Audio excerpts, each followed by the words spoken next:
ಶ್ರೀ ಮಹಾಗಣಪತೆ ನಮಃ. ಶ್ರೀ ಸರಸ್ವತಿಯೇ ನಮಃ. ಶ್ರೀಪಾದವಲ್ಲಭ ನರಸಿಂಹ ಸರಸ್ವತಿ ಶ್ರೀ ಗುರು ದತ್ತಾತ್ರೇಯಾಯ ನಮಃ. ಹನುಮಂತನು ಒಂದೊಂದು ಕೇರಿಯನ್ನು ಒಂದೊಂದು ಬೀದಿಯನ್ನು ನೋಡ್ಕೊಂಡು ಹೋಗ್ತಿದ್ದಾನೆ ಅಂದ್ಕೊಂಡ್ವಲ್ಲ.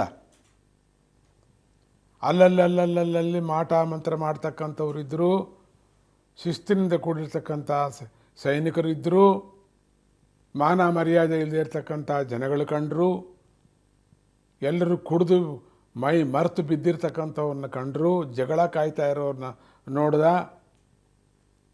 ಬಗೆಬಗೆಯಾದಂತಹ ರೀತಿಯಾದಂಥ ಮನೆಗಳನ್ನು ನೋಡ್ದ, ಅತ್ಯಂತ ಸುಸಜ್ಜಿತವಾಗಿರ್ತಕ್ಕಂಥ ಮನೆಗಳು ನೋಡ್ದ, ತುಂಬ ಗಲೀಜಾಗಿರೋದನ್ನು ನೋಡ್ದ, ಅಲ್ಲಲ್ಲೇ ಬದುಕಿರ್ತಕ್ಕಂಥ ಪ್ರಾಣಿಗಳನ್ನು ತಿನ್ನುವುದು ನೋಡ್ದ, ಭಯಂಕರವಾದಂತಹ ಮನೆಗಳು ನೋಡ್ದ, ಭಯಂಕರವಾದಂಥ ಪ್ರಜೆಗಳನ್ನು ನೋಡ್ದ, ಭಯಂಕರವಾದಂತಹ ಪ್ರಾಣಿಗಳನ್ನು ನೋಡ್ದ. ಒಂದು ಆಶ್ಚರ್ಯ ಪಡೋದ್ರೊಳಗೆ ಇನ್ನೊಂದು ಕಣ್ಣು ಮುಚ್ಕೊಳ್ಳೋದ್ರೊಳಗಾಗಿ ಇನ್ನೊಂದು ಕಣ್ಣು ಬಿಡಬೇಕು ಅನಿಸುತ್ತೆ. ಕಣ್ಣು ಬಿಡಬೇಕು ಅನ್ನೋದು ಅತ್ಯಂತ ಸುಂದರವಾಗಿರ್ತಕ್ಕಂಥ ಪ್ರಜೆಗಳನ್ನು ನೋಡ್ತಾ ಇದ್ದಾನೆ. ಏನಿದು ಆಶ್ಚರ್ಯ! ಈ ರಾಕ್ಷಸರ ಊರಿನಲ್ಲಿ ಇಷ್ಟು ಸುಂದರವಾಗಿದ್ದಾರಾ? ನೋಡೋಕ್ಕೆಷ್ಟು ಮಟ್ಟಸವಾಗಿದ್ದಾರೆ. ಎಲ್ಲ ಕಲೆಗಳಿಂದ ಕೂಡಿದ ಶರೀರ, ಆಕಾರ ತಕ್ಷಣವೇ ಕಣ್ಣು ಮುಚ್ಕೊಳ್ಳುವಾಗ ಮಾಡ್ತಾ ಇತ್ತು. ವಿಕೃತ ಆಕಾರವಾಗಿ ಸ್ತ್ರೀಯರು ಕಾಣಿಸ್ತಾ ಇದ್ದಾರೆ, ಅಲ್ಲಲ್ಲಿ ಪುರುಷರು ಕಾಣಿಸ್ತಾ ಇದ್ದಾರೆ, ಯಜ್ಞ ಆಗಾದಗಳನ್ನು ಮಾಡ್ತಕ್ಕಂಥ ಮಹರ್ಷಿಗಳು ಕಾಣಿಸ್ತಾ ಇದ್ದಾರೆ. ಎಲ್ಲೂ ದೈವಿಕ ಸಂಪತ್ತೇ ಇಲ್ಲ, ಎಲ್ಲ ರಾಕ್ಷಸ ಸಂಪತ್ತೇ ಕಾಣ್ತಾ ಇದೆ. ಎಲ್ಲ ದರ್ಬಾರ್ಗಳೇ ಕಾಣ್ತಿವೆ. ಒಬ್ರಿಗೊಬ್ಬರು ಕೊಲೆಗಳನ್ನು ಮಾಡ್ಕೋತಾ ಇದ್ದಾರೆ, ಅದನ್ನೂ ನೋಡ್ದ. ಹೇಳೋರು ಕೇಳೋರೇ ಇಲ್ವೇನೋ ಅನ್ನೋ ರೀತಿ ಇದ್ದರು. ಇನ್ನು ಮುಂದೆ ಹೋಗ್ತಾ ಸೈನ್ಯದ ಕೇರಿಗಳೇ ಹೆಚ್ಚಾಗಿತ್ತು. ಸೈನ್ಯದ ಬೀದಿಗಳು ಎಲ್ಲೆಲ್ಲಿ ನೋಡಿದ್ರೂ ಸೈನ್ಯವೇ ಶಿಸ್ತಿನಿಂದ. ಅಲ್ಲಿ ಮಾತ್ರ ಯಾವ ಗಲಾಟೆ ಇಲ್ಲ. ಅಲ್ಲಿ ಮಾತ್ರ ಅವರೆಲ್ಲರೂ ಕಾವಲು ಕಾಯ್ತಾ ಇದ್ದಾರೆ. ಎಲ್ಲರೂ ಹೆಜ್ಜೆ ಮೇಲೆ ಹೆಜ್ಜೆ ನಡೀತಿದ್ದಾರೆ.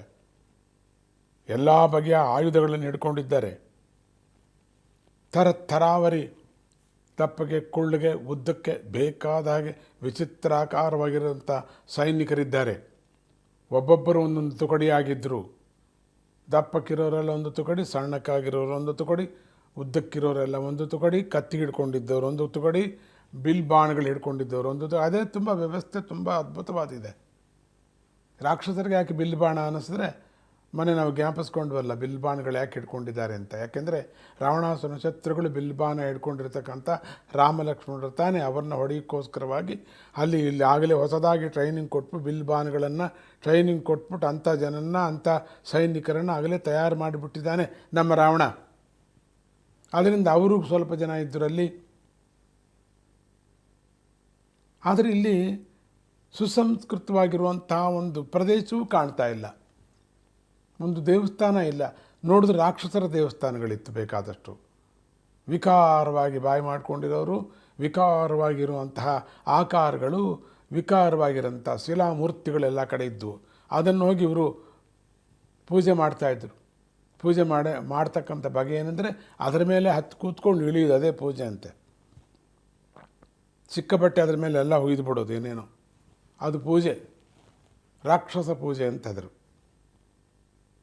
ಮಾಯಾ ಮಂತ್ರಗಳು ಮಾಡಿದ್ದಿರ್ತಕ್ಕಂಥ ಮಂತ್ರ, ಇವರೇ ಮಂತ್ರವಾದಿಗಳು, ಇವರೇ ನೋಡೋಕ್ಕೆ ಭಯಂಕರವಾಗಿದ್ದಾರೆ. ಇನ್ನು ಇದಕ್ಕೆ ಅವರು ಮಂತ್ರವಾದಿ ಗುರುಗಳಂತೆ, ಅವ್ರು ನೋಡೋಕ್ಕೆ ಇನ್ಯಾಗೆ ವಿಚಿತ್ರವಾಗಿದ್ದಾರೆ. ಅವರು ಮಾಮೂಲಾಗಿ ಅವ್ರ ಪಾದಗಳ ಕೆಳಗಿಲ್ಲ, ತಳತಳಕವಾಗಿ ನಡ್ಕೊಂಡು ಹೋಗ್ತಿದ್ದಾರೆ ಅವರು. ಯಾವ ಕಡೆ ಬಲ್ಲೆ ಆ ಕಡೆ ತಲೆಯನ್ನು ತಿರ್ಸೋಕ್ಕಾಗತ್ತೆ ಅವ್ರಿಗೆ. ನಾವು ಕೆಲವು ಸಿನಿಮಾಗಳಲ್ಲಿ ನೋಡಿರ್ತೀವಿ ಟ್ರಿಕ್ಸ್ನ. ಅದು ನಿಜವಾಗೂ ಲಂಕಾ ರಾಜ್ಯಕ್ಕೆ ಹೋಗಿ ಬಂದಿರತಕ್ಕಂಥವನು ಪುನರ್ಜನ್ಮ ಆಗಿ ಹುಟ್ಟಿ ಆ್ಯನಿಮೇಷನ್ ಮಾಡೋನಿದ್ದ ಅಂತ ಕಾಣುತ್ತೆ ಇವತ್ತು ಒಟ್ಟಲ್ಲಿ. ಅದನ್ನು ಅವನಷ್ಟಕ್ಕವನ್ನೇ ಕಂಡಿಡ್ದ ಅಂತ ಕಾಣುತ್ತೆ ಅಲ್ಲಿ. ಎಲ್ಲೆಂದರೆ ಅಲ್ಲಿ ಸುತ್ತುತ್ತೆ ತಲೆ, ಹೇಗಂದ್ರೆ ಹಾಗೆ ಮಾತಾಡುತ್ತೆ ತಲೆ. ಅಂಥ ಜನಗಳನ್ನೆಲ್ಲ ನೋಡ್ದ ಹನುಮಂತ.